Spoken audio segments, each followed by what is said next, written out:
Tonight, let us imagine that Middle-earth has gone quiet. Not empty, because that world is never truly empty, and not asleep in the simple human way, because old lands remember things too vast for ordinary sleep. But quiet in the way a mountain is quiet when snow gathers over it. Quiet in the way a buried hall is quiet when no lamp has been lit for many years. Quiet in the way a story waits, not gone, only listening from somewhere beneath the surface. And in that deep stillness, beneath root and stone and old gold and cooled volcanic glass, the dragons of Middle-earth seem less like creatures that once existed and more like pressure still folded into the shape of the world.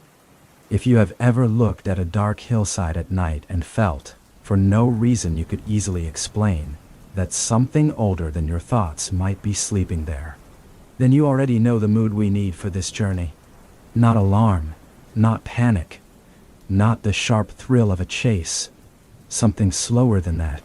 Something older, a patient unease softened by distance, the sort of feeling that comes when the fire has burned low enough for the room to go amber.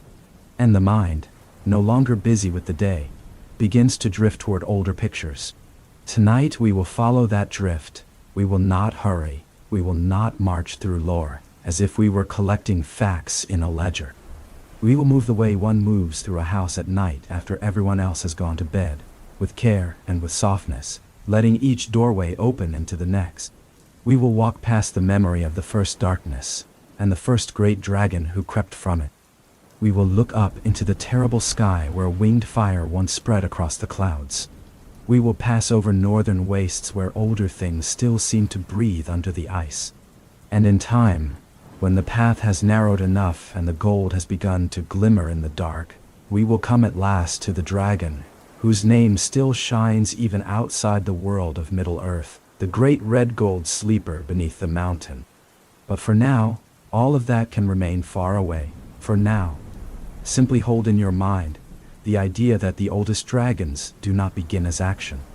They begin as atmosphere, as weight, as a tension between beauty and ruin, as the knowledge that something magnificent can also be terrible. And something terrible can also be almost beautiful when seen from a safe place, across a wide span of time. That is where we will begin tonight, not with battle, not with treasure, not with shouting horns, but with that quiet sense of buried fire under sleeping hills. As though the whole of Middle-earth still carries in its bones the memory of wings, scales, smoke, greed, and old speech. And if that thought feels large, let it feel large from a distance. We have a long evening ahead of us, and there is no need to touch the flame directly. It is enough to see a faint red color beyond the dark, and know that somewhere in the deeper parts of the story, the dragons are waiting for us still. So let us make a proper place for them. Picture a room with thick walls and a low ceiling. The kind of room that holds warmth instead of losing it.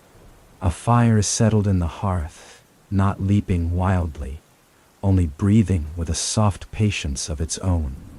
The chair beneath you is deeper than it first appeared, and the blanket over your knees has that pleasant kind of weight which makes the body remember how to unclench. Somewhere nearby there is a cup, perhaps tea, perhaps something darker and sweeter, and the faint aroma rises now and then, whenever the air shifts. On the table lies a map, not because we intend to measure every road or trace every border with scholarly precision, but because even old myths seem kinder when a hand can rest on parchment while the mind wanders. Outside, the night has done what nights do best. It has simplified the world. The road beyond the window is no longer a place of errands or destinations. It is only a ribbon of shadow under a sky where the stars seem farther apart than usual. The trees beyond the glass no longer demand to be named. They are only still forms holding the edge of darkness. Whatever belonged to the day has loosened its grip. Emails and errands and clocks and practical things have slipped back where they belong. We have no real use for them here. This matters more than it may seem. Great legends are easier to receive when the body has already been told that it is safe.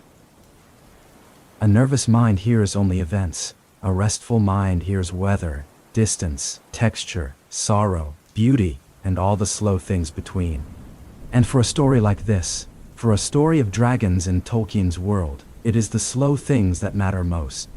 The hush before a name is spoken, the glow on the lip of a goblet, the heaviness of a mountain that has kept a secret too long.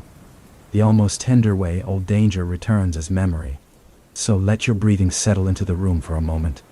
In through the nose, slow enough that the chest does not have to prove anything. Out again, as if there were all the time in the world. Because for the next while there is, let the fire crackle when it wishes, let the floorboards make their small old house sounds. Let the mind stop trying to race ahead, and simply agree to be led. Because that is all tonight requires. You do not need to keep track of every lineage or every date. You do not need to brace yourself for a test at the end. You do not need to stand watch. This is not that kind of tale. Even when the tale itself contains watchfires and ruined towers and the heavy tread of things too ancient to be stopped. Tonight, the story is not a burden placed upon your attention. It is a long road taken in soft boots. It is the comfort of hearing that danger existed once, terribly and magnificently, and that you are listening from far away, with a fire between you and it. If at any point your thoughts begin to drift, that is not failure. It is the point. Let a sentence carry you, and then blur. Let a name glow for a moment, and then dim at the edges. Let the shape of a dragon pass through the mind, the way a cloud passes over moonlight, briefly, beautifully, and without demanding that you hold it in place. The room is warm, the night is wide, the map is open. Somewhere beyond the edge of the candlelight, Middle-earth is beginning to breathe. And now that we are properly settled, we can ask the first gentle question that opens the door to all the rest. What is it, exactly, that makes Tolkien's dragons linger so stubbornly in the imagination? Part of it, of course, is size. Human beings have always been susceptible to the spell of enormity. We look up at mountains, towers, cathedrals, storm fronts, old trees, whales, planets, and we feel some mixture of humility and fascination, because large things rearrange our sense of scale. Dragons do that too. They make the ordinary world feel suddenly too small to contain them. A doorway becomes inadequate. A bridge becomes fragile. A kingdom begins to look like a toy arrangement laid out for a child who has not yet learned how easily hands can break what they make. But size alone would not be enough. Plenty of creatures in myth are large. Plenty of monsters crush walls and breathe ruin. Tolkien's dragons endure for another reason. They do not merely destroy, they understand. And because they understand, they do something even more dangerous than burning or trampling. They speak. That changes everything. A beast may terrify the body, but a speaking creature can enter the mind. It can flatter, provoke, mock, tempt, confuse, and charm. It can make itself memorable not only by flame, but by tone. It can make a conversation feel more dangerous than a battlefield. The best of Tolkien's dragons do not simply appear and roar. They assess, they enjoy themselves, they read weaknesses in others, and press against them with exquisite patience. There is something almost theatrical about them. But behind the theatricality lies a harder truth. They are not only predators of flesh or hoarders of treasure. They are predators of certainty. That is why they feel so rich in memory. They are not flat symbols. They are personalities swollen to mythic proportion. Pride given scales, appetite given a voice, malice given intelligence and time enough to savor itself. And yet there is more to their fascination than fear. It is one of the peculiar tricks of old fantasy, that what would terrify us at close range can become beautiful when viewed through story. A dragon on the horizon, seen across centuries and through the glow of firelight, can take on a grandeur that would be unbearable in real life. The sweep of a wing, the red in the throat before flame, the glitter of treasure under a sleeping jaw. Such images are terrible. Yes, but also seductive. They offer the pleasure of approaching danger without having to touch it. They let us contemplate excess safely. Too much gold, too much fire, too much hunger, too much power, all gathered into one impossible form. Perhaps that is why dragons fit so naturally into bedtime storytelling. They are extreme beings. But the bedtime voice can turn even extremity into something distant and dreamlike. Their fire becomes a color in the dark. Their speech becomes a low echo in a cavern. Their greed becomes a symbolic weight rather than an immediate threat. Everything about them can be softened by time, by tone, and by the knowledge that the room around us remains warm and still. And in Tolkien's world, dragons carry an added enchantment. They do not feel dropped in from nowhere. They feel rooted. They belong to the moral weather of Middle-earth. They emerge from the same soil that produces lost kingdoms, oath-bound grief, impossible beauty, and the long, slow corruption of things once made well. When a dragon enters such a world, it arrives with history clinging to it. It seems to come from somewhere deep, not only geographically but spiritually, as if it were the natural result of a wound made long ago in the fabric of creation. Which, in its own way, it is. To understand how dragons became what they are in Middle-earth, we have to move gently backward, before mountains had famous names, before dwarves hoarded jewels in carved halls, before hobbits tended gardens in the Shire, before men built towers by the sea. We have to go to a place farther back than most stories ever need to travel, to a beginning so old that it can only really be described as music, thought, and the first slow fracture within them. Before there were dragons, there was order, not the dry order of lists and laws and measured shelves, but a living order, a wholeness so complete that later sorrow would always be understood in relation to it. In Tolkien's deepest imagining, the world does not begin as accident or chaos. It begins in intention, in thought, in a supreme creativity beyond time, from which all other things flow like notes from a source too pure to be exhausted. From that source come the great spirits, the Ainur, mighty beings of perception and power, each receiving some share of the larger design, and each contributing a strand to it. And the shape of creation, at least in the beginning, is musical. Harmony is not decoration, it is structure. The world is first imagined not as machinery but as theme, relation, resonance. One voice answers another, a pattern unfolds. Beauty is not imposed from outside. It is the natural consequence of many powers consenting to the same song. There is something deeply restful in that image, perhaps because it tells us that reality at its root was once coherent.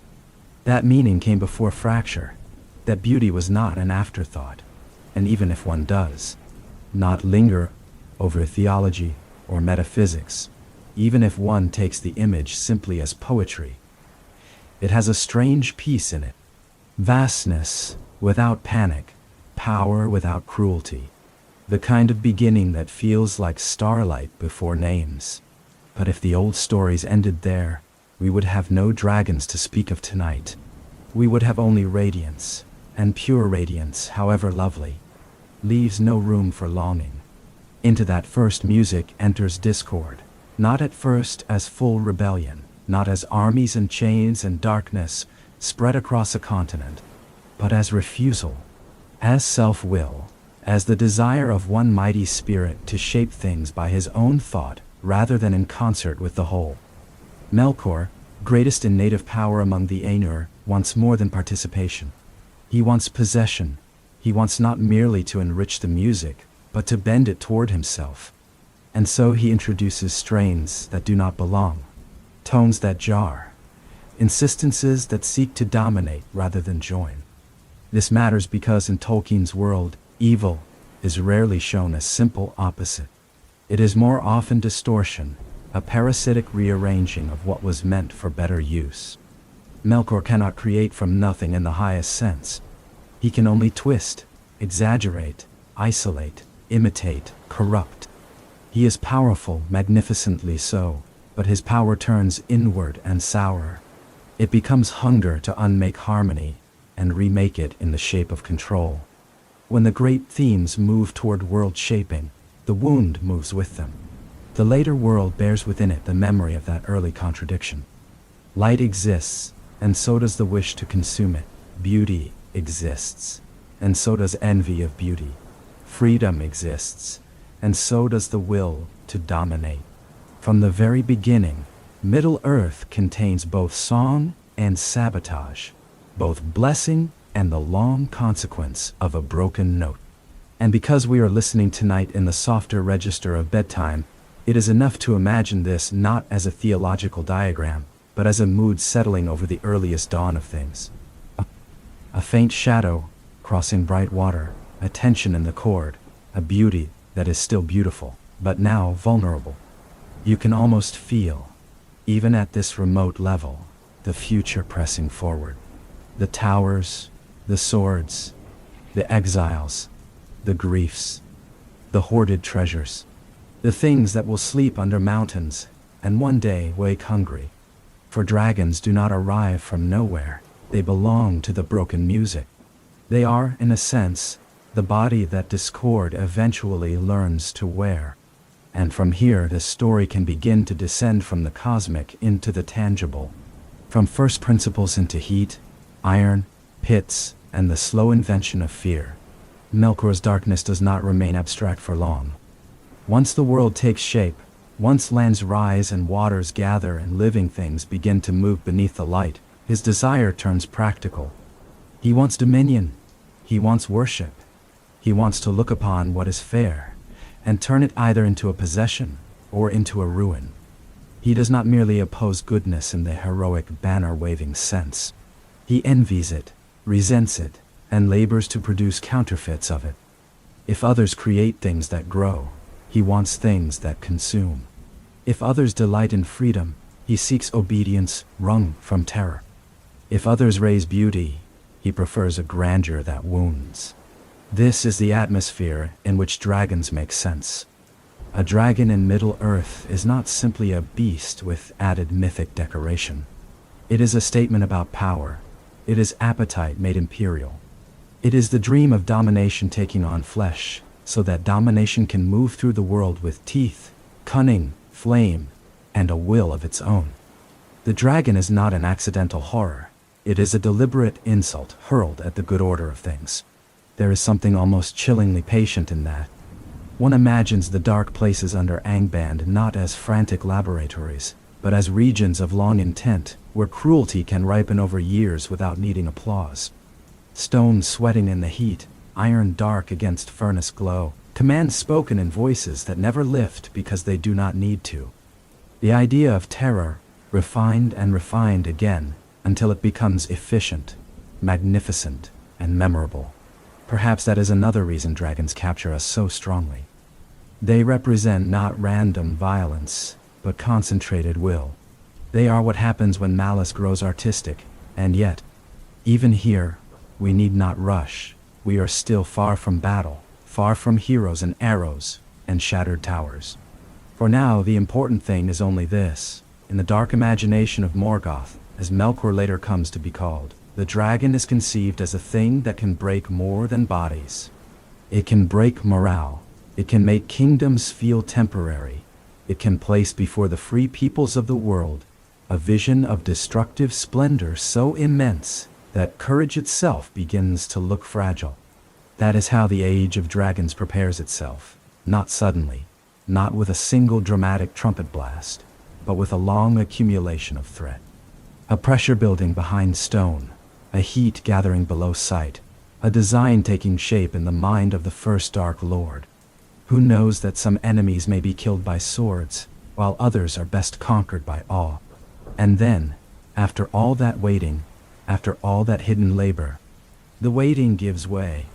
Out of the dark comes the first great dragon, and with him the world discovers a new form of fear. He does not come with wings. That detail matters, because it reminds us that terror does not need to arrive fully perfected in order to change history. The first great dragon of Middle-earth, Glaurung, is not yet the sky-darkening form that later ages will associate with dragonkind.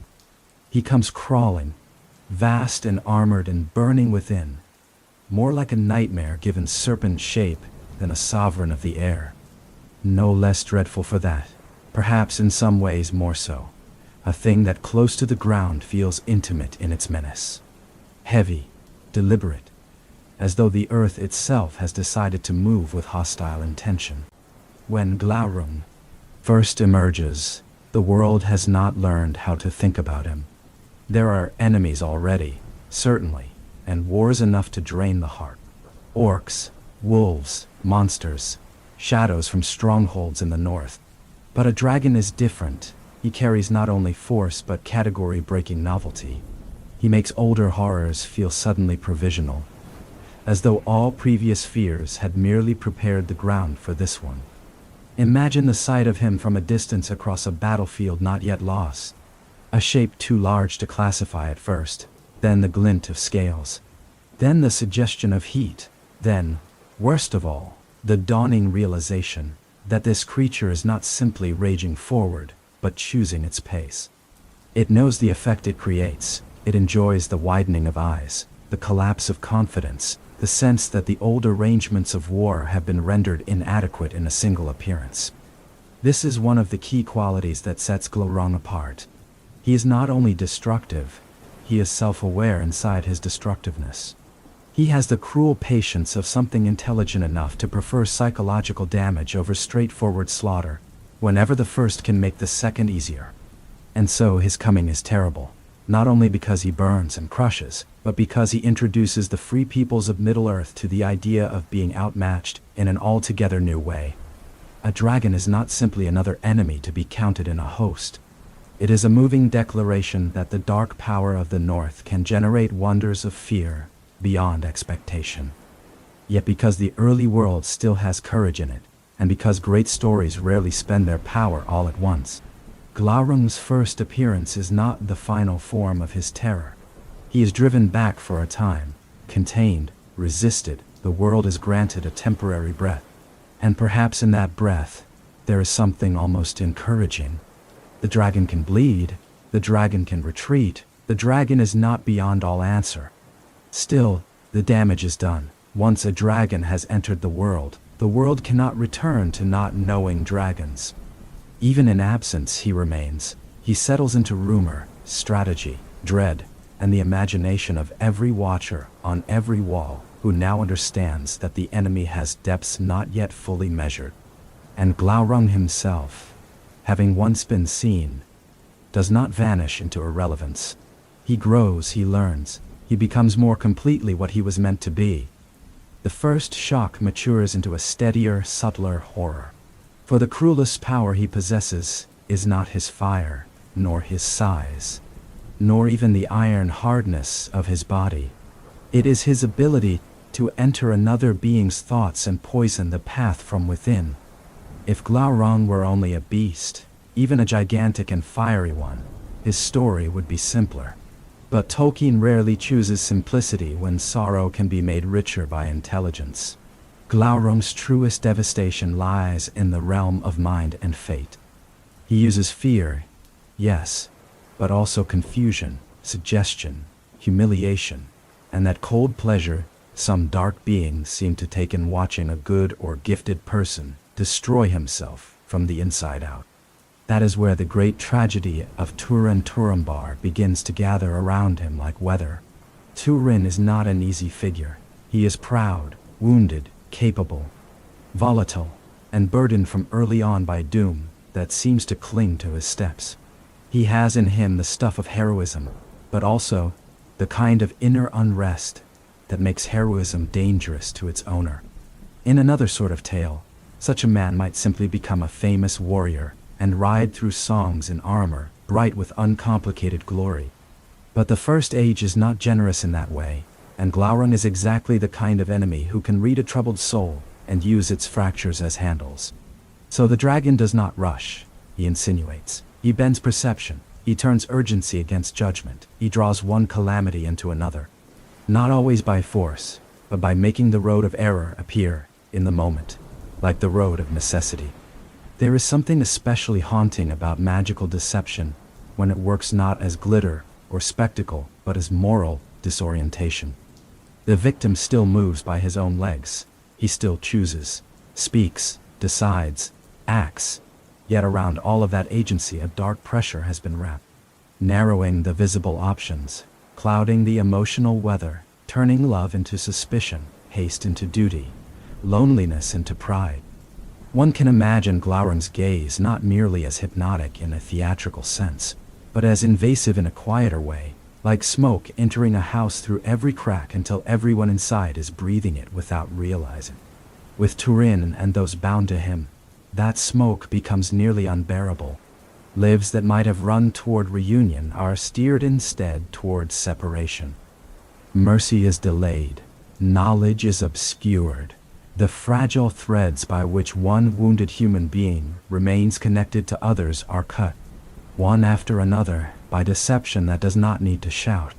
Even memory itself becomes unstable in the presence of such malice. A dragon spell is not frightening only because it overpowers. It is frightening because it rearranges reality just enough for catastrophe to appear plausible. And so the tragedy deepens in that cruelly beautiful First Age manner, where doom is never only external. Glaurung stands at key, turns not merely as executioner, but as corrupter of the atmosphere in which choices occur. By the time revelation comes, by the time truths emerge from the fog he has spun, too much has already happened to be undone. The sorrow has become structural. It is built into the story now. It will not be removed by a single act of courage. Even the dragon's death cannot put everything right. That, too, is part of what makes this tale so powerful. Turin does at last confront Glaurung. There is bravery in it, and desperation, and the exhausted fury of a person who has seen too much of what dragon malice can do to human life. He strikes, and the mighty body that seemed made for endurance receives its fatal wound.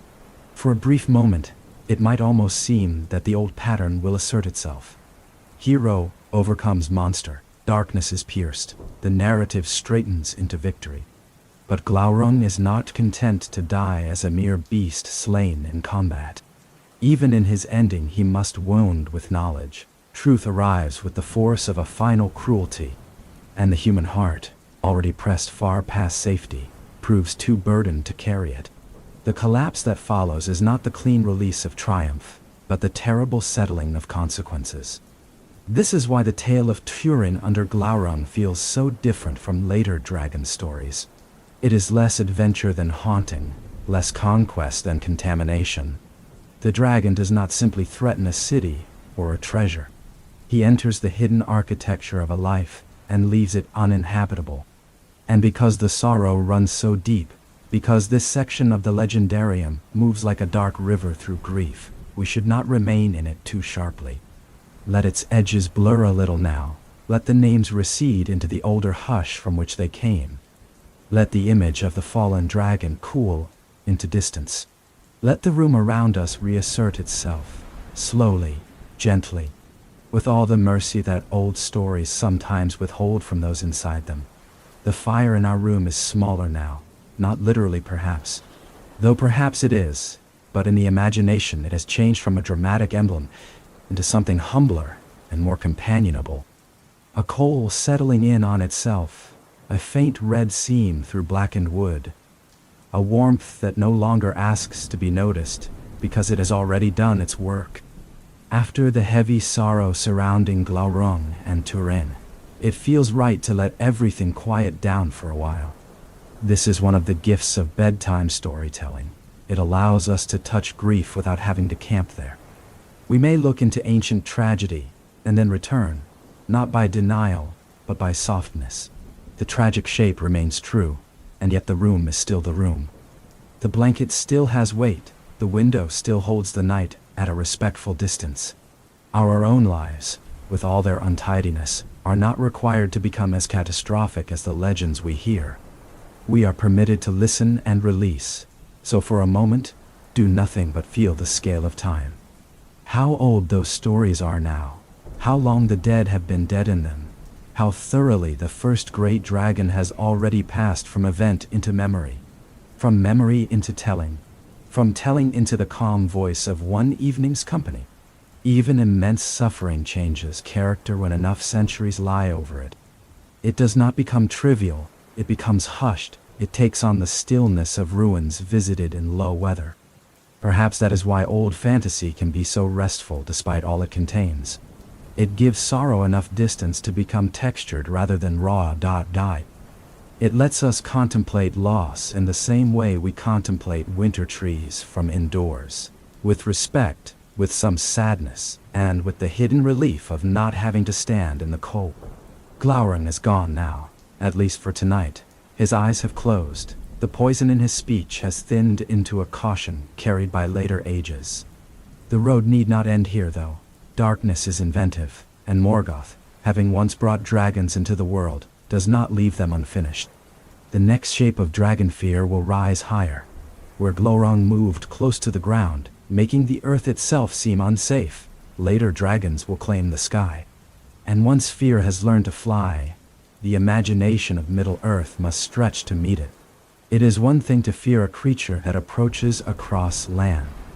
Land at least offers walls, valleys, hidden roads, and the comforting illusion that a mountain might stand between danger and yourself. Even when terror is great, the ground gives shape to it. It comes from somewhere and travels by a path the mind can imagine. But when dragons take the air, all of that steadiness is altered. The sky, which ought to be open and clarifying, becomes suddenly occupiable by malice.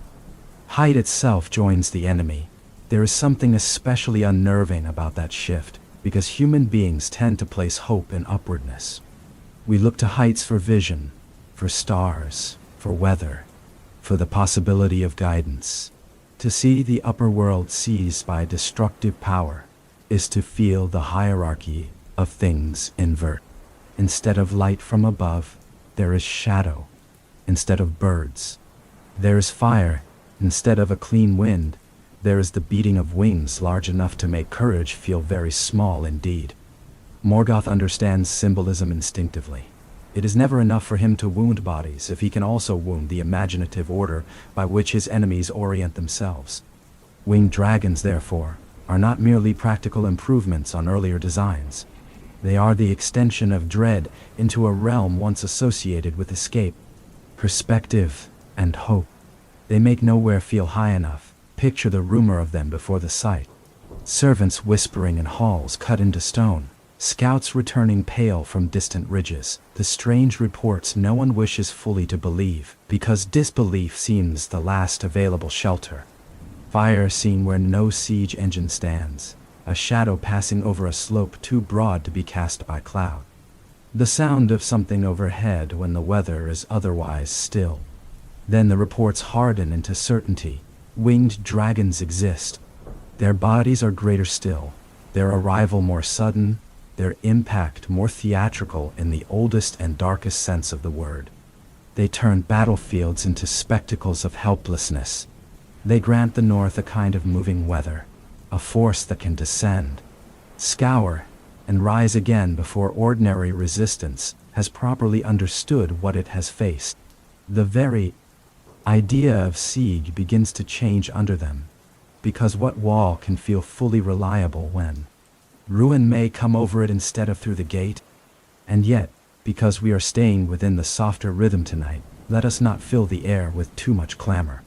Let us hold these winged dragons, not as frantic action pieces, but as deepening atmosphere.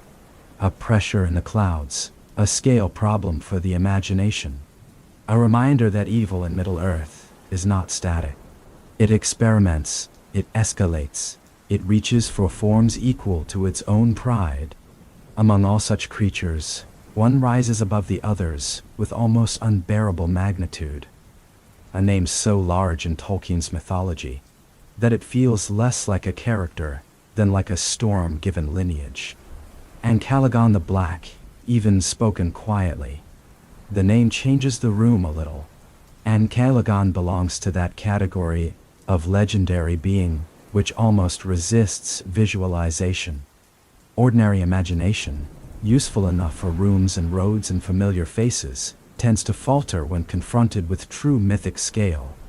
We can say enormous, colossal, mountain-like, sky-filling, but words such as these soon fray under the pressure of what they are being asked to contain. Ancalagon is not merely bigger than earlier dragons. He represents the point at which dragonkind becomes nearly apocalyptic, a living declaration that Morgoth, cornered and hateful, is willing to stake the fate of his war on terror, raised to its highest pitch. By the time Ancalagon enters the great struggle of the First Age, much has already been spent. Lands have suffered, oaths have curdled into grief, the war against Morgoth has burned through generation after generation of valor, stubbornness, beauty, and loss. And yet, in the final vast convulsion of that age, when the powers against Morgoth draw near enough to threaten the undoing of his dominion, he still has one last black magnificence to unleash. The winged dragons come forth like a nightmare, belatedly admitted into daylight. It is easy, from the comfort of story, to make such scenes too loud. Better, perhaps, to imagine them in long visual strokes. The air over the north darkening, not with weather alone, but with movement. Flame tracing itself against the high gloom, armies below looking less like hosts than like fragile patterns on a tapestry, suddenly held over a candle. The confidence of those who have endured years of struggle bending, just for a moment, under the sight of a power so extravagantly destructive that it seems born from the desire to end, not only opposition, but the very idea of hope.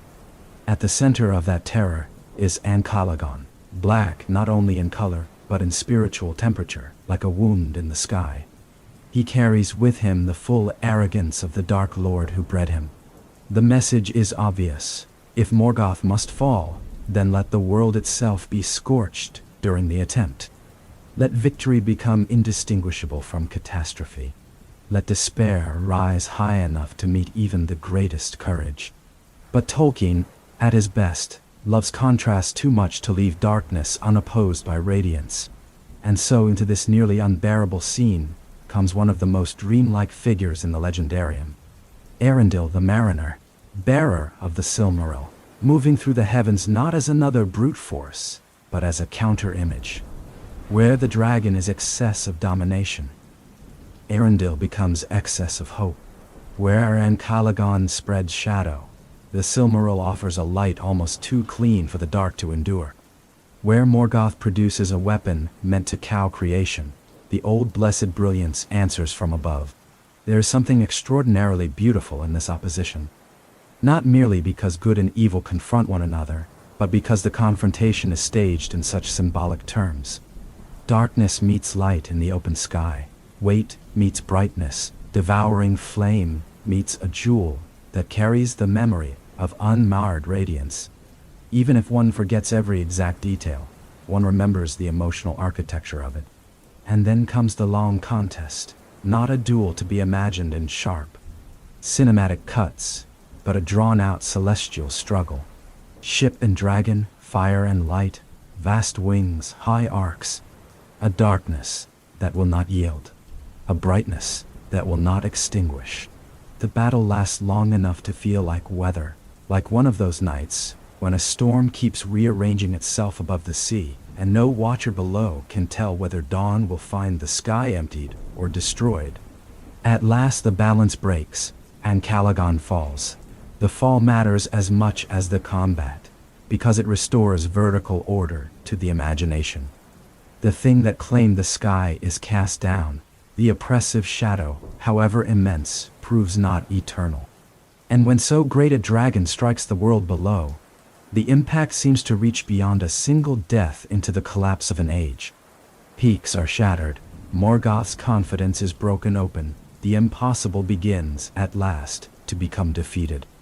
What lingers after such a scene is not triumph in the modern brisk sense. It is release, the kind of release that comes after holding breath too long. The sky is not healed exactly, too much has happened for healing to be quick, but it is opened, the black weather has been pierced, and once even a dragon like Ancalagon can be overthrown, the whole emotional climate of the story changes. The First Age, for all its sorrows, has reached one of its great unbearable crescendos and passed through it. What remains afterward is not peace in the simple sense. It is aftermath, echo, reshaping, and the long effort of the world, to remember what it is like to exist after extremes.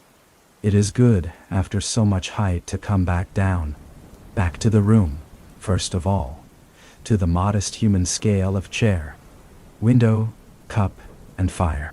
To the knowledge that, while dragons may darken old skies in story, the ceiling above us now holds steady, and the air around us asks nothing dramatic of the lungs. We can breathe, we can let the huge things settle beyond the walls. This return is part of the art of sleep storytelling, too. Great scale must be followed by gentleness, or the mind remains too bright, too stirred, too attentive to rest. So let the shattered mountains and falling dragon fade now into the farther distance where old catastrophes belong. Let the names become softer at the edges. Let the great war of the first age recede until it feels almost like weather remembered from childhood. Something once vast that no longer presses directly against the skin. The world after such events is changed. Whole regions are altered. Histories are drowned or dispersed. Powers that once filled the north with dread are broken, cast out, diminished, or driven into remote places. The age that follows cannot simply continue as if nothing has happened. Yet it also cannot remain forever in that highest pitch of ruin. Life, even mythic life, has a way of reassembling itself around the edges of disaster. New kingdoms rise, old wounds scar over without truly disappearing. Roads reopen, songs are made, memory sifts, and the dragons, they do not dominate the center in the same way for a while. Their age of overwhelming prominence passes with Morgoth's great defeat, but passing is not the same as vanishing. The most dangerous things in Middle-earth are often the things that survive in reduced number. Withdrawing from obvious history, while remaining entirely capable of returning at the wrong moment. Dragons, especially, seem suited to such persistence. They are creatures of lingering threat, even asleep. They influence decisions, even absent. They alter maps. So imagine the world breathing again. Cautiously, imagine generations growing up who know dragons not as immediate sky-darkening terror, but as inherited possibility. A story grandparents tell with a gravity that keeps children from treating it as mere tale. A northern rumor, a warning attached to certain mountains. A reason some tunnels are not reopened, and some paths are taken in daylight only. The high drama has passed. In its place comes something quieter and, in a way, more suitable to drifting evening thought, the knowledge that remnants endure. Somewhere in the colder parts of the world, where maps thin out and human confidence goes with them, dragonkind is not finished yet. The north of Middle-earth has a special kind of loneliness. It is not the loneliness of an empty room or an abandoned village lane, but the loneliness of expanses too large to care whether anyone crosses them. Ice, rock, wind, long twilight, distances that make the traveler feel subtractive rather than significant. Such places invite another tempo of thought. One walks less as conqueror than as tolerated interruption. And in those farther reaches, beyond the warmer centers of story where kings scheme and councils gather, dragons become quiet again. Not safe, never safe, but quiet. The image of the cold drakes is especially useful here. They do not need the theatrical richness of Smaug or the cataclysmic scale of Ancalagon to be memorable. Their strength lies partly in obscurity. Fire, after all, announces itself. Ice and hidden endurance are subtler. A dragon that lairs in frozen waste or under the long shadow of northern mountains carries a different emotional flavor. Less flamboyant greed, perhaps, more patience, more old mineral secrecy, more of that unnerving suggestion that something can remain alive for ages with almost no witness. One imagines abandoned workings of the dwarves in those regions, entrances half lost beneath snowdrifts and broken stone. Tools left where haste overtook intention, tracks once sharp now filled with years, somewhere deeper in the mountain. Too deep to reach by ordinary courage. A chamber holds heat where no heat should be, or else the opposite, a stillness so profound that it feels heated only by the fact that one should not disturb it. Perhaps the dragon lies there curled around a hoard, no song properly recorded. Perhaps it sleeps without dreaming. Perhaps one gold eye opens when the wind changes. The power of such images lies in incompleteness. We do not need to know every name. In fact, it is better that we do not. Lesser-known dragons serve Middle-earth by extending mystery beyond the famous episodes. Middle-earth,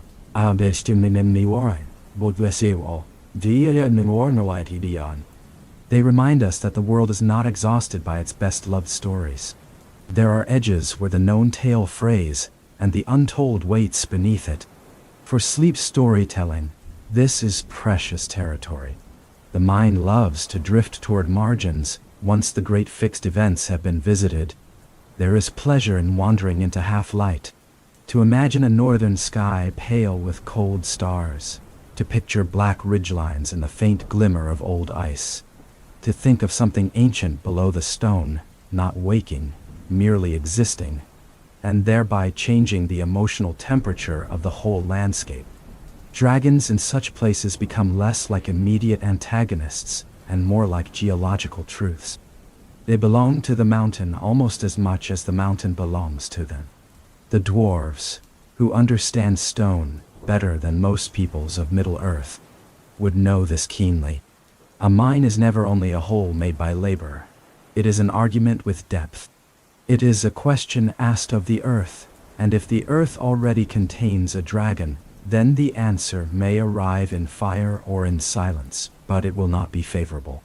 Yet tonight we need not descend too far into those frozen reaches. It is enough to feel them, enough to sense that after the grand wars of the Elder World, dragonkind thins and retreats, but does so without surrendering its claim on the imagination. Somewhere a northern cavern keeps its secret. Somewhere an old dread rests under rime and dark rock.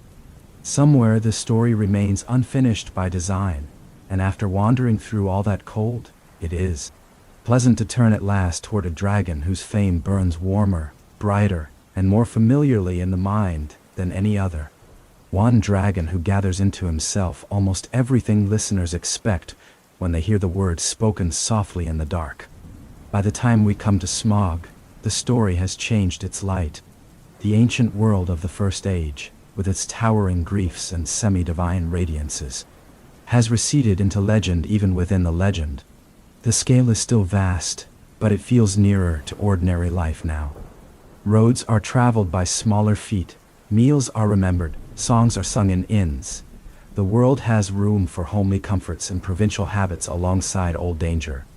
That is part of what makes Smaug so perfect. He arrives not in the most remote and cosmically elevated register of Tolkien's mythology, but in a world where the loss he causes can be felt in human and dwarvish terms. A home taken, a town destroyed, a people scattered, a prosperity turned into a long ache.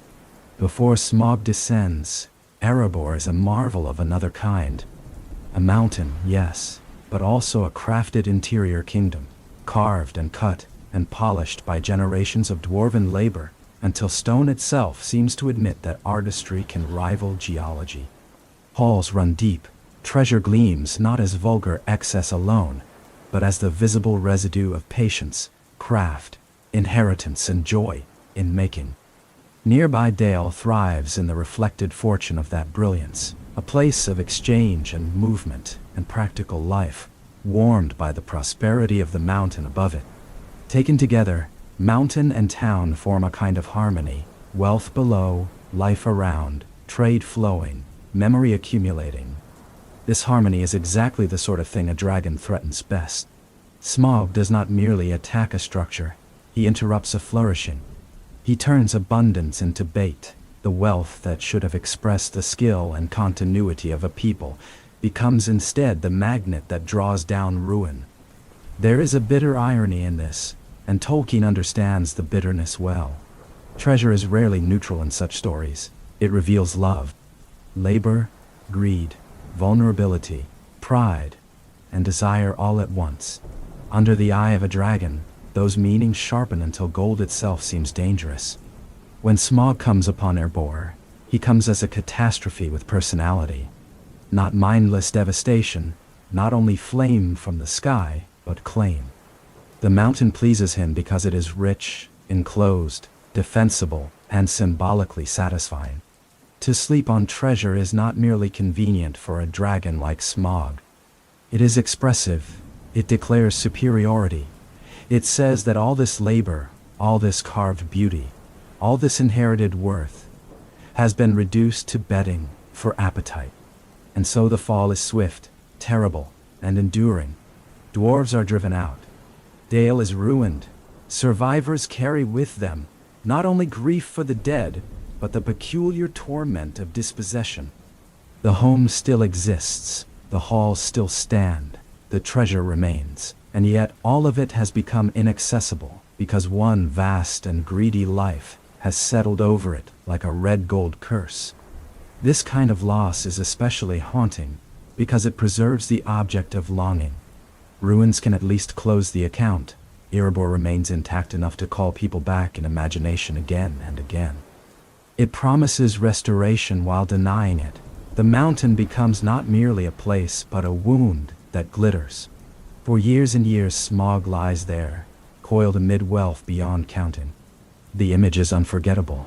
A dragon asleep on gold, scales reflecting treasure light, breath-moving heat through chambers built by others, every coin and goblet and gem rendered inert by possession. Wealth ceases to circulate, beauty ceases to nourish, everything gathers under a single will, and because Smaug is no mere brute, his dominion exerts pressure beyond the mountain. He is a blot on the north, a force that keeps fear active in surrounding lands, a possibility dangerous enough that the wise cannot ignore him. A dragon need not be marching daily to shape the politics of a region. It is enough that he exists, heavily and nearby, in possession of a fortress and a hoard. Which is why, when at last the path back toward Erebor begins to open, it does so through the most unlikely sort of traveler. Not a king in armor, not a legendary captain. A hobbit, small enough to seem almost ridiculous against the scale of the task. And that contrast is one of the finest pleasures in all dragon lore. There is a special pleasure in placing something small beside something enormous. Not because smallness is funny, though sometimes it is, and not because largeness becomes less dangerous in comparison. Because it does not, but because contrast sharpens both things at once. Bilbo Baggins, moving toward the lonely mountain, carries with him the ordinary textures of comfort. A love of meals, a preference for peace, a dislike of unnecessary exposure, a practical relation to objects, rooms, gardens, and routine. Smaug, waiting within the mountain, represents the opposite pole: excessive appetite, excessive scale, excessive confidence, excessive possession. When the two are placed in relation, the entire story begins to hum. By the time Bilbo descends toward the lair, the journey behind him has already altered him. Roads have lengthened his courage. Fear has introduced him to resources within himself that comfort alone never would have revealed. Yet he remains recognizably hobbit-like, and that matters. He is not transformed into a heroic stereotype. He still carries with him the scale of a smaller life. That smaller life becomes an instrument in the Dragon's Hall. Imagine the approach. The air within the mountain is stale with treasure and heat. Not filthy exactly, but overkept in the wrong way, as if nothing has been permitted to leave for too long. Gold does not merely shine there, it glows in layered, suffocating abundance, spilling across floors, caught in mounds and channels and strange frozen cascades. Cups, crowns, chains, shields, and worked ornaments lie in drifts, like the remains of a civilization translated into pure hoard.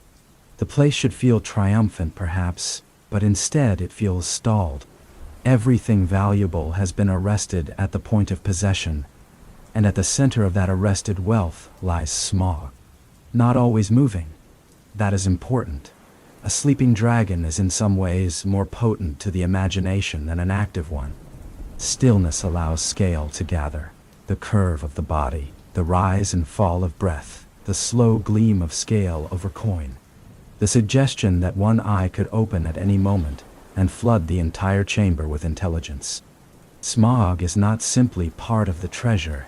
He has made the treasure part of his physical aura. Gold seems to belong to his breathing. Bilbo enters that atmosphere as gently as any burglar ever has. And perhaps more gently because he is not truly a burglar by nature. He is an unwilling improviser in a space built for overconfidence to die. Every step asks him whether caution can be turned into art. Every glance tests his nerve. The hall is so large that even small movements become dramatic against it. A loose coin may seem loud enough to waken history. A breath may feel borrowed. Then the dragon speaks. That moment is one of the great turning points in fantasy. Not because it is the first time a monster talks, but because of the texture of the talking. Smaug's voice is not mere threat. It is performance edged with appetite. He savors language because language extends control. He likes riddling titles, verbal feints, slow intimidation, the testing of another mind. In conversation, he is doing what he does physically with treasure. Circling, appraising, claiming. To be noticed by such a creature is already to be under a sort of spell, even without overt magic. Bilbo, to his great credit, does not collapse. He fears, certainly. One would distrust a version of this scene in which he felt none. But fear does not prevent him from thinking. In fact, the tension sharpens him. His answers come obliquely, cleverly, clothed in the sort of indirectness that both conceals and reveals. He refuses to hand himself over fully to the dragon's categories. He plays with names. He lets identity blur at the edges. And in doing so, he discovers that there is power in not being grasped all at once. This is where the conversation becomes so delicious. Not loud, not frantic, but taut. Smaug prods, boasts, insinuates, flatters himself, seeks information, toys with the little intruder who is not quite as little in spirit as expected. Bilbo, for his part, moves along the edge of danger with remarkable verbal footing. He is in the dragon's domain, under the dragon's gaze, surrounded by dragon-owned wealth. Yet he manages to create, through wit alone, a thin but real space in which his own mind still functions freely. And because bedtime storytelling has room for softness, we need not treat this scene as pure suspense. There is also strange intimacy in it, a small creature and a great one, face to face in the dark among sleeping riches. Heat moving through a cavern, questions and answers glinting like coins turned by a finger. It is almost like an impossible midnight interview conducted at the edge of death. The very strangeness of it makes it dreamlike. Smaug's pride, however, is always in the room ahead of him. He cannot resist the pleasure of self-display. He wants his magnificence recognized. He wants his invulnerability admired. He wants the story about himself to be grand. And that desire to curate his own legend creates the weakness Bilbo needs. Vanity, in dragons as in lesser beings, often reveals what caution would keep hidden. In the dance of word and gaze and mutual reading, Bilbo learns what others need to know. A flaw exists, however small, however jealously concealed, it exists. The scene therefore accomplishes several things at once. It gives us the full flavor of Smaug's mind. It confirms Bilbo's resourcefulness under impossible pressure. And it prepares the slow turning of the tale from possession toward loss, from dragon dominion toward dragon vulnerability. Yet even now it is best not to hurry ahead. Let the chamber remain in view for another moment. The gold, the glow, the ancient self-satisfaction, the soft clink under careful feet, the red gold shape shifting slightly over mountains of wealth, the words curling through the dark as dangerously as smoke. This is dragon lore at its most concentrated. Greed, intelligence, beauty, menace, theater, and fatal pride, all breathing in the same underground air. Soon the mountain will open and fire will move outward. Soon a town of men will stand under threat. Soon an arrow will matter more than treasure. but for a breath or two longer. Stay in the hall where the dragon speaks, and the small intruder answers. Because in some ways this is the most intimate meeting between human-scaled courage and dragon power in all of Middle-earth. Once Smaug is stirred into wrath, the whole balance changes. A dragon asleep on treasure is dreadful, but localized. A dragon in motion carries dread outward. Heat becomes weather. Vengeance seeks a target. The danger that had been concentrated in the mountain now pours across the surrounding world. And because Smaug has been disturbed, and because dragon pride does not bear insult lightly, he does not move with cool calculation alone. His anger gives shape to the next phase of the story. Lake Town, poised between commerce and vulnerability, becomes the place where this anger descends. There is something fitting in that. Dragon stories often pivot from enclosed wealth to exposed community. The Horde is one emotional register. The ordinary lives that may be scorched because of it are another. Smaug's rage, therefore, does more than raise the stakes. It restores moral perspective. Gold may glitter beautifully in a mountain hall, but when dragonfire falls toward homes, roofs, boats, and frightened people, the human cost of old greed stands plain. Still, even here, let the telling remain measured. Imagine first the signs: an unusual red in the sky, a sound from above that does not belong to storm, voices gathering in alarm, water reflecting fire before the fire has arrived, people turning their heads upward with the universal expression of those who realize too late that the world has become larger and more dangerous than the plans they made that morning. Then the dragon, visible fully now, no longer a rumor in a mountain but an active force over living streets. In such a moment, courage becomes practical. Grand speeches are of little use. One must see clearly, remember accurately, and act under pressure without the luxury of complete certainty. This is where Bard matters. He is not significant because he enjoys violence, or because fate simply plucks him out of anonymity at random. He matters because he can hold himself steady enough to use knowledge when panic would be easier. Knowledge, in dragon stories, is often a form of counterweight to power. Bilbo's conversation in the dark was not mere verbal entertainment. It was the means by which perception traveled from the hidden chamber of the dragon's pride to the place where that pride could be answered. A weakness known, however small, transforms the emotional weather. Terror remains terror, but it is no longer featureless. So Bard stands in the old archetypal place where one person must translate gathered understanding into a single act. The black arrow in such a moment becomes more than a weapon. It becomes concentration. It gathers lineage, memory, need, skill, fear, and opportunity into one narrow line aimed at the single point where a dragon's splendor fails to be complete. And the dragon, for all his magnificence, does fail to be complete. That is one of Tolkien's recurrent truths. Evil loves the illusion of totality. It wants to seem seamless, invulnerable, inevitable. Yet because it is rooted in distortion and appetite, some crack always remains. Sometimes it is moral, sometimes it is strategic, sometimes, in a dragon's case, it is literal. Pride leaves openings because pride prefers admiration to caution. It would rather be glorious than safe. Bard's shot therefore carries an elegance beyond simple heroism. It restores proportion. The immeasurably large is answered by the precisely aimed. The overwhelming is pierced by the concentrated dragonfire, which seemed capable of erasing the town, is met by a single trajectory, guided by steadiness. When Smaug falls, the moment is not merely victorious. It is mournful in its own way, as the end of all great monstrosity often is. A power that seemed elemental is shown to be finite. A great, red-gold body that dominated the imagination suddenly belongs to gravity again. The world, which had been bent around his existence, begins instantly to reconfigure itself in his absence.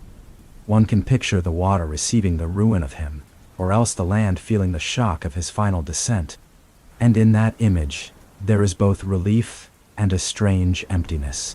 The dragon was evil, yes. He brought devastation and had to be stopped. Yet the ending of such a creature also closes a chapter of grandeur. There is always, in the fall of a mighty dragon, some small ache associated with the passing of magnificence. Even corrupted magnificence. We do not miss the cruelty, we miss the scale. Still, the relief is real, and ought to be honored. A town survives because a man remains steady. A region breathes differently, because one ancient pressure has been lifted. The mountain will not belong to Smaug again. The road of the north, however troubled by what follows, has been changed. And as the immediate fire cools, the story is ready to move once more from event into after silence. From climax into the quieter question of what remains when a dragon is gone. What remains, at first, is stillness. Peace takes time, and time in Middle-earth is always burdened by memory, ambition, old claims, and the complicated human tendency to bring our own unrest into the spaces catastrophe has emptied for us. But stillness arrives first, a pause in the air, a strange clearing of emotional pressure. The sense that something immense which had shaped every nearby choice has suddenly been removed, leaving behind an absence large enough to feel almost architectural. The lonely mountain after Smaug is therefore not instantly comforting. It is too full of echoes. The treasure is still there, and treasure never sits quietly in a story for very long. Old rights reawaken, longings harden, grievances and hopes, held in suspension by fear of the dragon, begin to move again toward one another. Yet before all of that gathers, there is a quieter interval worth noticing. Stone cools. Chambers once heated by dragon breath begin to belong again to ordinary air. Gold that seemed lit from within by the proximity of an enormous possessive life returns to being merely gold, beautiful but inert. The roads around the mountain carry a new uncertainty. People can approach now. They can dream restoration, profit, justice, belonging, revenge. But they approach a place that has been under enchantment of the darkest practical kind for many years. One does not simply walk into such a place and feel nothing. Perhaps that is what makes the aftermath of dragon death so compelling. A dragon organizes the emotional reality around itself.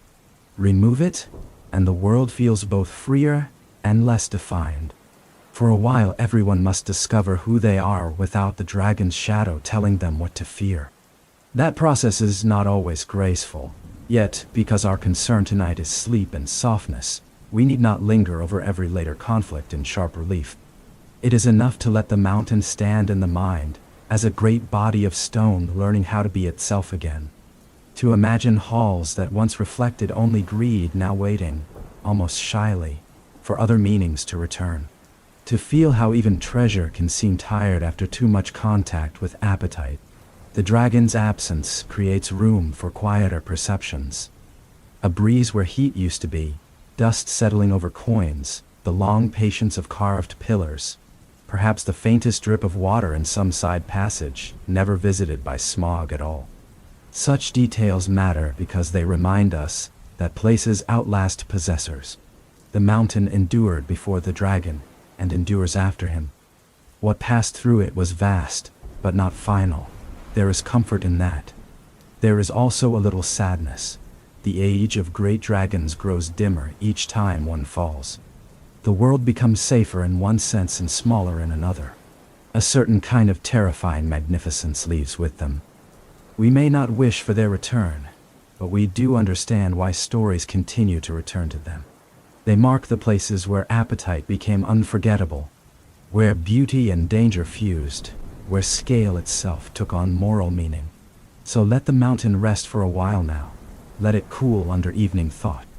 Let the halls of Erebor become once more a distant interior, no longer ruled by the slow pulse of dragon sleep. We have followed fire far enough into stone for one night. And yet, beyond the named stories, beyond even this famous mountain, the world remains larger than any one ending. The map does not close neatly. There are still regions where certainty thins. There are still caves no song has entered. There are still old fears that survive not because they are active, but because they were never fully accounted for. At the edge of the tale, dragons still linger. This may be the most restful thought of all. In a lesser world, every significant threat would be catalogued, every surviving dragon named, every distant lair either emptied or made convenient for later plot. Tolkien's world resists that tidy impulse. It leaves corners dim. It allows old things to remain half-glimpsed. It gives us enough to feel the weight of history, without demanding that all history become transparent. For bedtime storytelling, this is a great mercy, because uncertainty is one of the best solvents for a wakeful mind. The unresolved can be drifted in. The half-known can cradle thought without sharpening it. So imagine now, the farther reaches beyond the roads most traveled. A mountain chain under a sky drained pale by cold valleys, where snow persists in shadow long after spring has touched lower lands. Caverns that breathe out an air older than the trees above them. Somewhere in such places may lie bones of dragons no song fully remembered. Somewhere else perhaps a living one, smaller than Smaug, less storied than Glaurung, far less than Ancalagon, yet sufficient to make a whole region feel quietly forbidden. Not every dragon needs sit on a hoard fit for kings.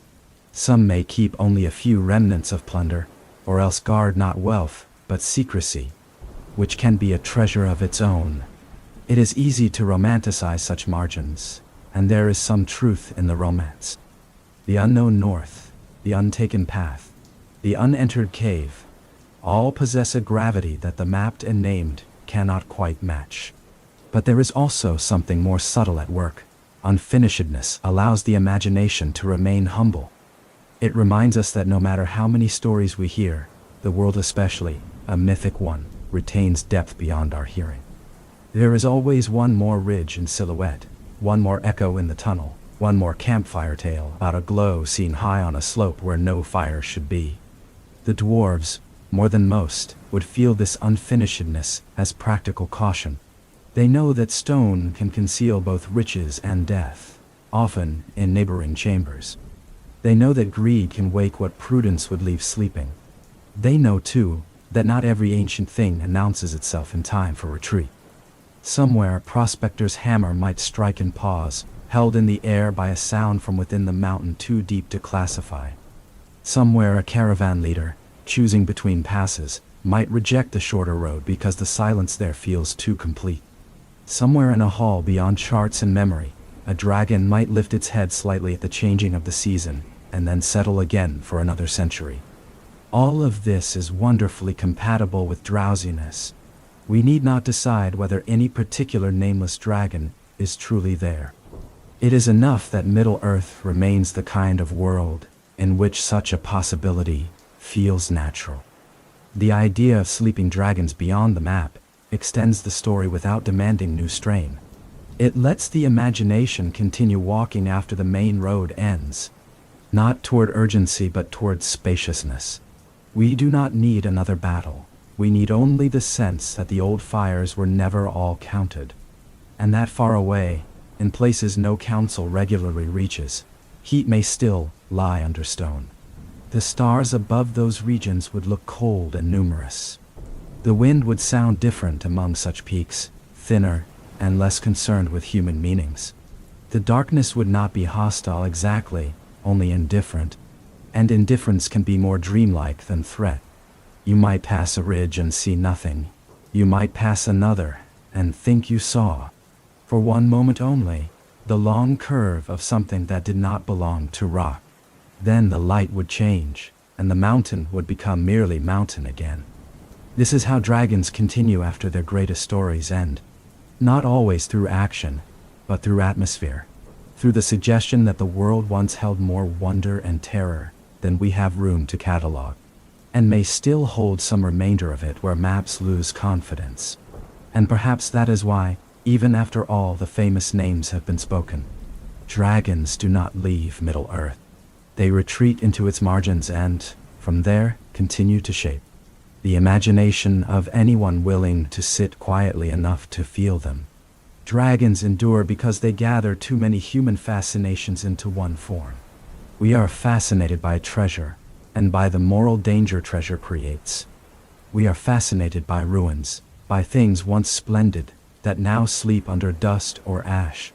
We are fascinated by speech, used beautifully and wickedly. We are fascinated by great appetite, by the spectacle of excess, by beings who seem to have elevated one desire until it has become an entire identity. We are fascinated by danger at a safe distance, especially when danger possesses style. A dragon offers all of this at once, in Tolkien's world especially. The dragon is never only an animal. It is greed that has taught itself elegance. It is domination with a voice. It is old intelligence that has renounced mercy, and therefore become a kind of dark monument to itself. To speak with a dragon is to encounter not only threat, but worldview. To see a dragon sleeping on wealth is to see appetite turned architectural. To hear of a dragon's fall is to feel both relief and the melancholy that attends the ending of any immense and terrible grandeur. This complexity is why dragons survive retelling. They can be entered from many emotional doors. A child may first love the image of them. An older reader may feel the seduction and warning in their speech. A scholar may notice how they concentrate themes of corruption, possession, and heroic response. A tired listener at night may simply feel the comfort of letting the mind circle a form so complete that it asks nothing except recognition. And there is another reason too. Dragons are old enough, in story, to feel like memories even when we have never met them. They belong to that ancient symbolic furniture of the imagination which comes preloaded with atmosphere. Say the word softly, and rooms deepen, roads lengthen, gold glows, mountains become more secretive, fire regains some of its ceremonial power.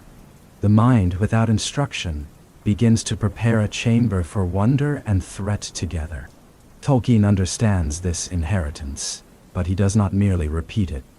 He roots dragons in a moral and historical landscape dense enough to sustain them. Glaurung gives dragonhood tragedy and psychological ruin. Ancalagon gives it catastrophic scale. Smaug gives it intimate personality, theatrical wit, and the unforgettable relation between hoard, home, and hunger. The lesser and half-glimpsed dragons give it extension beyond the frame. Together they create a lineage that feels complete without being closed. So perhaps the hidden loop of tonight's tale is simply this. Every time we think of dragons in Middle-earth, we are not recalling one image, but a whole cluster of enduring questions. What happens when beauty is possessed instead of enjoyed? How does pride reveal its own weakness? Why does danger become more alluring when touched by splendor? Can intelligence become more frightening than brute force? What survives of old evil when its great empires have fallen away? These questions are portable. They move with the listener after the story ends. They are one reason such tales ask to be revisited. Not because we have forgotten the plot, but because the emotional truth of dragons remains useful. They teach us that magnificence can be corrupt, that appetite can become identity, that speech can wound, that courage may come in humble shapes, and that no shadow, however scaled and crowned with flame, is ever perfectly sealed against its own flaw. And once a story has given those truths, the body of a dragon, it becomes difficult for the mind to set them down entirely. Which is why tonight, as the fire lowers and the room grows softer around us, the proper ending is not a slammed door, but a dimming ember. The dragons will not vanish when we stop naming them. They will only move back to the deeper parts of the world where old stories wait. Warm in places, cold in others, and always patient. So let the room return slowly, not all at once, and not with the abruptness of waking from a dream to bright morning. Let it return the way shoreline returns to someone drifting gently on a dark lake, first as suggestion, then as outline, then as the familiar quiet certainty of nearby things. The fire is lower now. The light around it has softened into a deeper amber, almost red at the edges where the wood glows through itself. Shadows gather more kindly in the corners. The map on the table no longer asks to be followed with a finger. It can remain open without being studied. It has done its work, Perhaps outside the window the night has gone stiller too. Perhaps there is a little moisture on the glass now, or a pale wash of moonlight crossing one pane. Perhaps a branch moves now and then, almost too gently to see. Or perhaps everything beyond the room has turned into one broad field of dark, where distance no longer needs to be measured. However it is, let it be enough. Let the outside remain outside. Let the old mountains of Middle-earth settle back into that farther country where story belongs. Reachable by memory, but not pressing directly against your chest. The dragons can go there now, not banished, because old stories do not respond well to banishment. Better to let them withdraw with dignity. Let Glaurung sink beneath the oldest weight of the first age, his malice cooled into cautionary legend. Let the vast shadow of Ancalagon fold itself into the upper dark where stars outlast even the proudest fires. Let the unnamed northern drakes curl again below ridges of ice and black stone, watched only by weather. Let Smaug ease his great body back onto the dim treasure of imagination, where gold glows without burning, and the sound of his voice can become, at last, only another distant vibration in the cave of myth. You do not need to hold them in focus any longer, if their shapes blur. Let them blur. If the names detach gently from the scenes and drift away like sparks, rising and fading above a hearth, let them do that too. The mind does not need to keep every image polished. Sleep has its own way of storing things. It rounds edges, it softens declarations into mood. It turns bright stories into deeper colors, and then carries those colors into dreams where they can mix with older, stranger material. That's a kindness, because tonight was never meant to end with a final locked conclusion. Dragons resist that sort of ending anyway. They belong too deeply to the unfinished, even when slain.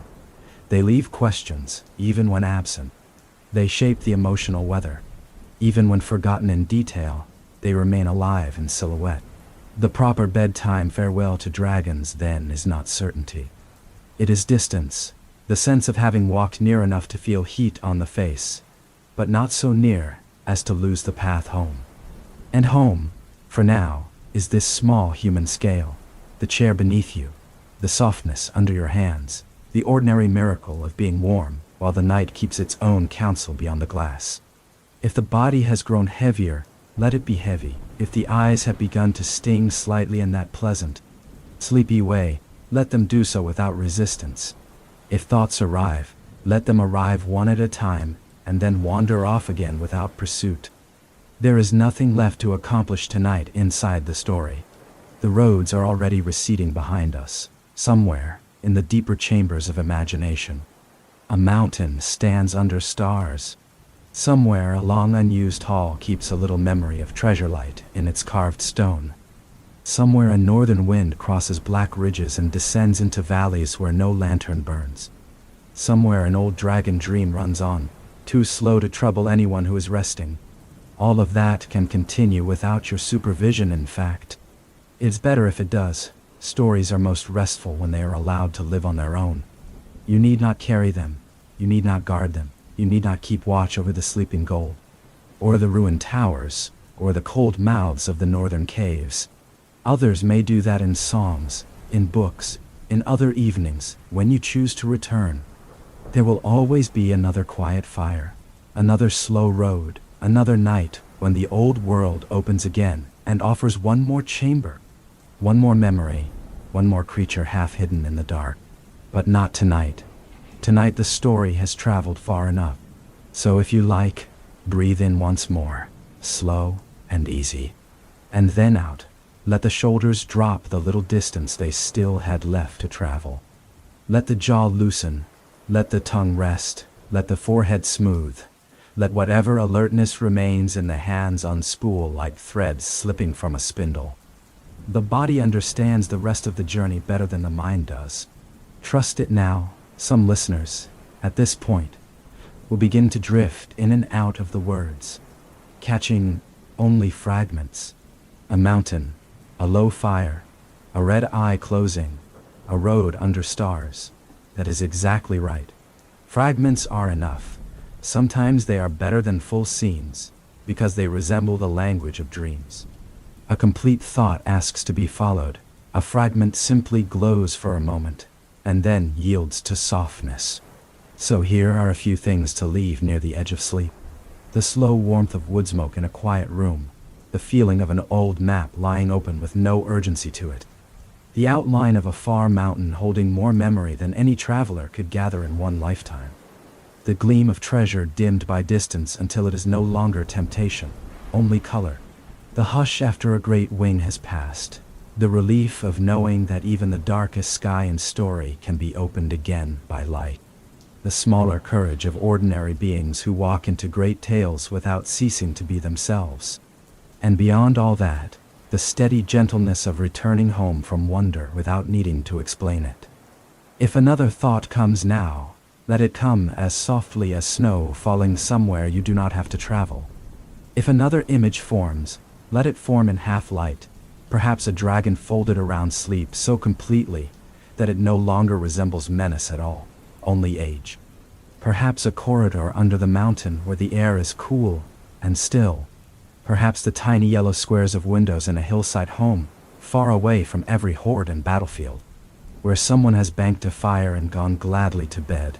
That last image may be the truest companion to all the rest. Because Middle-earth, for all its splendor and peril, is also the place of returning lamps, of warm food after rain, of roads that end in doors well made and kindly open. Dragons matter partly because they threaten those comforts, and partly because they make those comforts shine more brightly by contrast. To hear of great danger from within real safety is one of the oldest pleasures we know. It lets the heart expand without being harmed. It lets fear be contemplated until it becomes almost beautiful, and then gently laid aside. So lay it aside now, lay aside the gold and the ash, and the armor of ancient days. Lay aside the names that once rang with battle. Lay aside the sky of the elder world with all its burning and breaking. Lay aside the great red dragon under the mountain, the black dragon in the heights, the first dragon with his poisonous mind. They have had their turn. They may go back into the deep archive of night, where legends rest between tellings. And what remains, when they have gone, is not emptiness. It is quiet, a rich quiet, layered quiet. The kind that old houses know after midnight, and forests know under snow, and libraries know when a single lamp is left burning over a forgotten map. Quiet with a little warmth in it, quiet with enough room for breathing, quiet that does not demand sleep but make space for it the way a host makes space for a guest, by drawing back a chair and saying nothing more. So nothing more is required, not an ending tied tight. Not a moral announce, not a last burst of brightness, only the slow fading of a fire, and the sense that somewhere far away, in a world of mountains and memories, dragons still inhabit the deep places without needing to rise. They sleep beneath treasure, beneath ice, beneath story, beneath the oldest broken music, and they will still be there, dim and patient, whenever another quiet evening calls you back. Until then, let them rest, and you as well. Let the room grow softer than words. Let the night become large and harmless. Let the old roads fall behind one by one. Let the mountain stand where it stands. Let the stars keep their distance. Let the embers lower. Let the final images loosen into color. And if sleep is already near, do not meet it halfway with effort. Let it come all the way to you, as calm as a lamp being turned down, as easy as settling one last inch deeper into the chair, as gentle as a story that knows how to stop speaking before the listener quite notices. Somewhere beyond the last clear thought, a door closes very quietly against the cold. Somewhere a fire is covered for the night, somewhere under stone. Ancient gold has gone dark. Somewhere a dragon's breathing has become indistinguishable from the mountain around it. And somewhere, closer than all of those things, your own breathing has become slow enough to trust. So rest here. Rest while the world outside goes on without asking anything of you. Rest while the old legends keep themselves. Rest while the embers sink from red to deeper red, and then almost black. Rest while the road unwinds in reverse, carrying you back from mountain to map, from map to table, from table to room, from room to the simple ease of being warm and still. And if one last glimpse remains, let it be a peaceful one.